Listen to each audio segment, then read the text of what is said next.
Hello, Sanu, Hujambo, Salam, I'm Tembekile Mkhototo. Welcome to Unwrap Africa, Siakaka.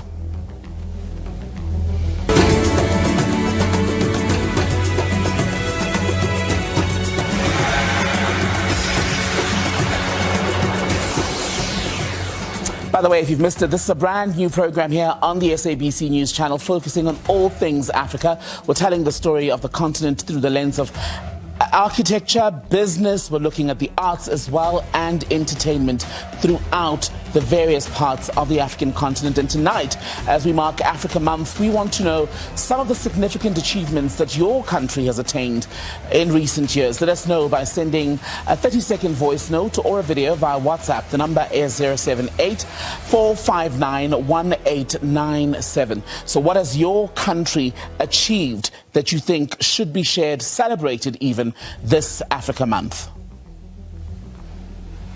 Well, earlier this week, Unwrap Africa was invited to the 100 Most Reputable Africans event.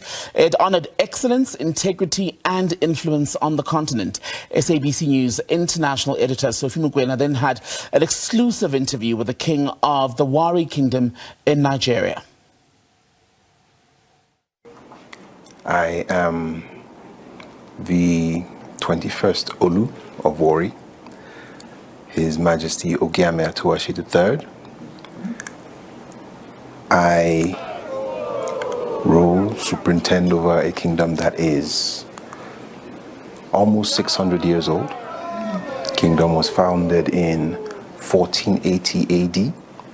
It is located on the coast of West Africa, southern of what is today Nigeria, the western corner of the Niger Delta.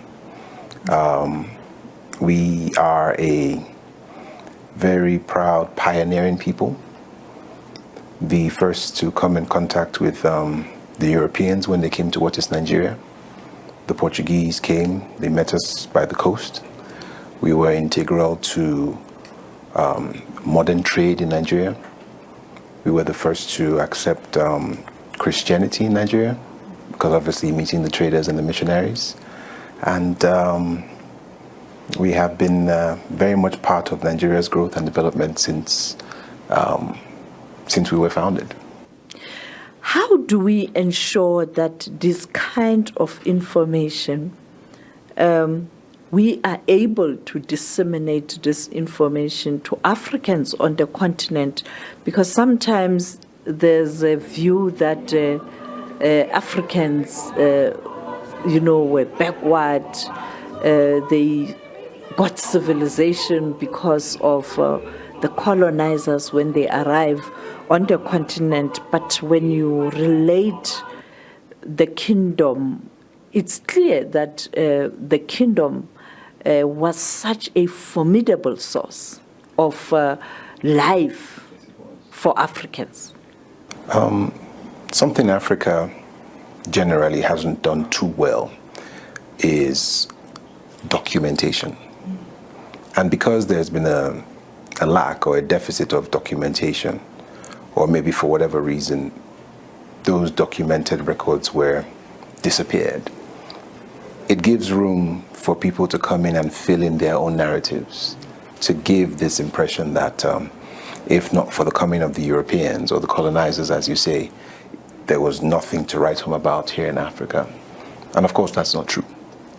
Because even if you take the written accounts of the Europeans when they arrived, in our case with Portuguese sailors, those accounts are still available. And they were in awe of what they saw. They were truly in awe of the organization, of the sophistication, of how the King's Court was run, even in how we went about our fishing and our living activities. These things are very well documented. And we started exchanging correspondence with the Vatican, even with the European monarchs, particularly the King of Portugal. And these records are still there in Coimbra. We had some of our subjects were privileged enough to go back to Europe and, if you want to say, spread the gospel of what was African civilization back home, while they had their European education, and I think that really opened people's eyes to see what was really going on back in Africa. But still, even in today, 2025, it's like Africa is still struggling to change that narrative, and but it's never too late. It's really never too late, because there's so much for us to be proud of as a people. In my visits when I go to Ghana, you do find the same pattern where the people show you evidence that we existed, we thrived, but for whatever reason that narrative is not out there. So it's for us to be our own storytellers, our own historians, and not wait for the world to tell our story for us. You're touching on cultural diplomacy, which is quite important. But how do we ensure that Africans do understand that there is cultural diplomacy, not only economic diplomacy and political diplomacy? How do Africans understand that? Well, first of all, I think it starts with the lens through which we view the world.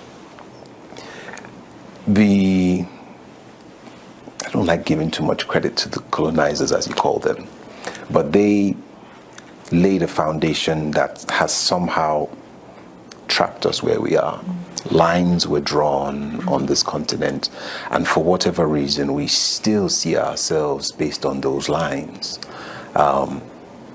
Even at a local level, for example, back in the locality that is the Delta state where the kingdom primarily is. The kingdom is also on the other side of the state divide.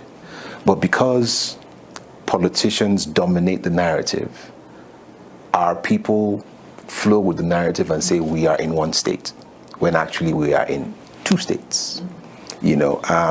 So we still give credence, or we magnify political lines, and it really influences so much the way we trade, and we need to stop.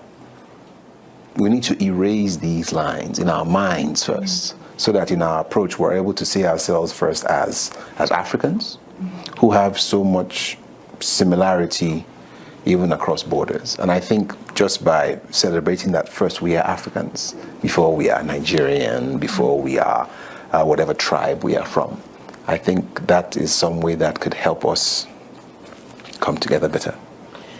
Our forebears used to trade, and we know that they used to trade with what they had then.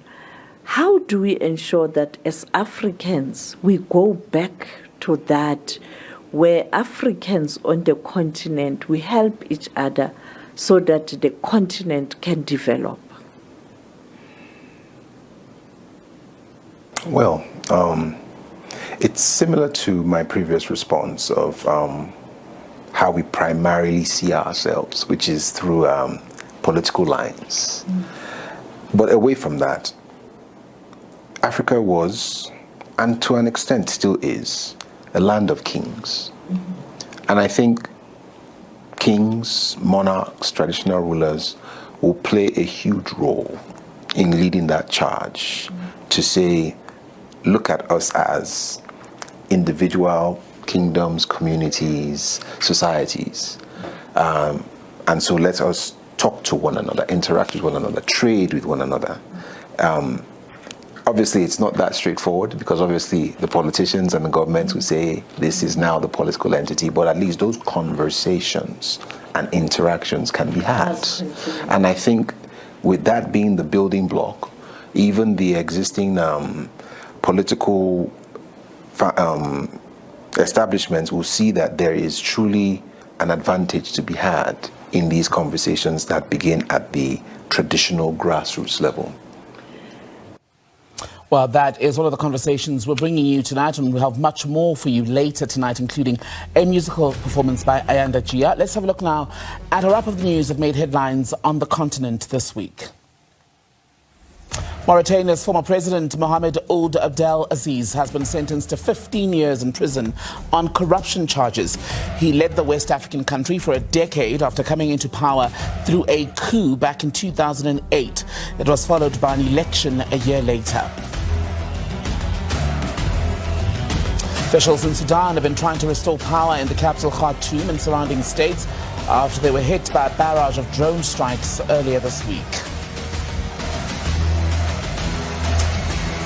And in Tunisia, the olive groves in the country, an innovative company is addressing environmental challenges by transforming agricultural waste into valuable energy resources. Tunisian company Bioheat has developed technology that compacts olive residue into efficient fuel briquettes. And Burkina Faso has opened a museum to honor the late President Thomas Sankara. A developing story that we're watching on the local frontier in South Africa. President Cyril Ramaphosa has now left for the United States. He's on his way to Washington, where he will meet with the US President Donald Trump. This is Unwrap Africa. Stay with us.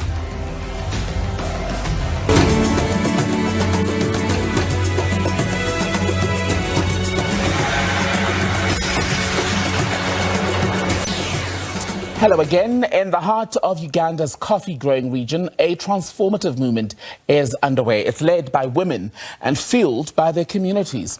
Let's talk to one of those women now. We're joined by Meridah Nandudu, founder of Bayaaya Speciality Coffee, joining us from Uganda this evening. Meridah, good to have you on Unwrap Africa, and thank you so much for making time to speak to us. So yours is a fairly new venture, but you've already made some significant strides. What drove you in the direction of coffee growing? Thank you so much. I'm very excited to be here this evening. What drove me into coffee growing was way back in my community. I grew up in a coffee growing family. My fees was paid through coffee sales. And after my university, I went back to my community. But remember, when I was growing up, there's a lot of gender-based violences in the communities. So after my university, and at that point when I was in my village, I was like, what can I do to change a life of a woman in my community? So at that time, and that's how we were able to start up with Bayaaya. And we saw coffee as a tool that we could use to fight gender-based violence and high poverty levels in our communities. Initially, I had started coffee as a business for survival, but along the way, I realized there were other women that needed to be helped. And that's how we came up with Bayaaya, and that's how we've been able to move the coffee thing. Thank you. And just on what's been described then as Uganda's coffee sisterhood, you mentioned being able to change the lives of women from those who may have been suffering intimate partner violence, etc.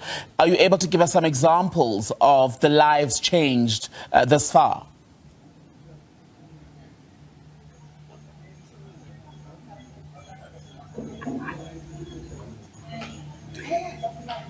Meridah, are you able to hear me?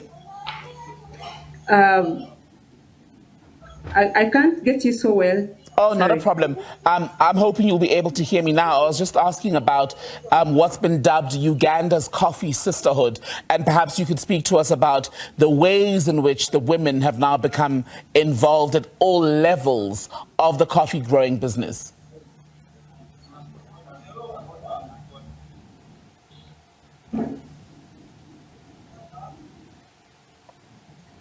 Okay, I suspect Meridah is having some trouble hearing us, but I want to show you some of those pictures that we got actually from their operation. Let's show you the sort of work that they're doing in Uganda. So this would be basically a storage facility, if you will, once the coffee beans have sort of been gathered, and then this is where they'll be taken to before they ultimately make it out to the people who will be their paying customers. Just some background, when you look at Uganda, coffee exports in the country brought in more than $1 billion in the period July 2023 to June 2024. So it's a big industry. Uganda has been described as being in a fortunate position because in terms of coffee products, they have both the Arabica and the Robusta coffee blends. So a very popular business when you look at what's going on.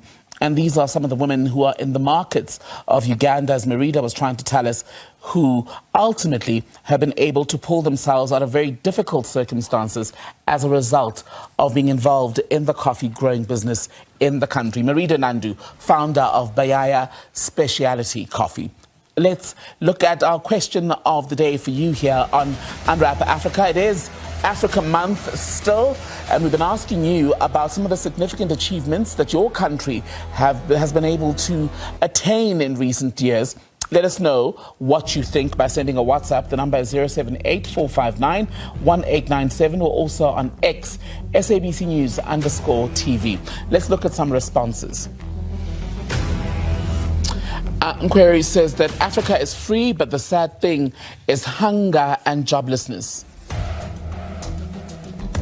Another one here says there's nothing to celebrate, so a bleak view ahead of Africa Day on May 25th. Kenya Unchanged says that what's the point of Africa Month when a Kenyan is deported from Tanzania? If regional bodies like the EAC can't protect basic rights like free movement, then they've failed the people. Unity must be lived, not just spoken. It takes us to a broader conversation that's been happening on the continent about possibly a United States of Africa. The late Libyan leader Muammar Gaddafi had spoken about that, a borderless Africa in our lifetime. Is it possible? We're seeing that being done through trade, through that intercontinental trade arrangement. But we'll look at other spheres where we are seeing those borders being broken, if you will. Stay with Africa Unwrapped. Siyaqhaqha.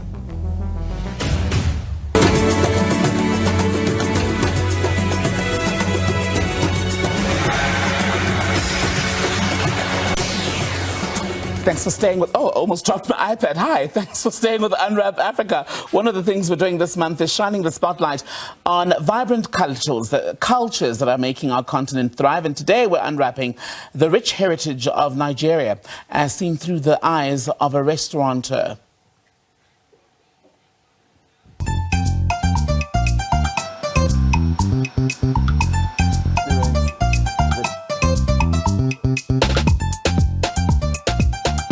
What are those things that we have that has not been stolen from us? One of those is our reading. One of those is our story. One of those is our food. Jollof is not just one product. It's a family of different food, African food. And that is why we call it Jollof Cafe, where you experience the family of African food.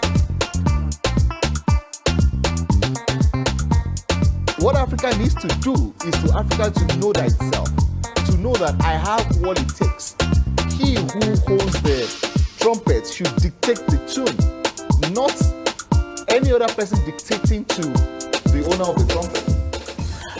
Great food, great music, so we've already got you going. Ayanda Jiya is here to continue in that vein. She's a talented R&B and soul singer, songwriter, all the way from Clarksdorp in the Northwest. Who would have thunk?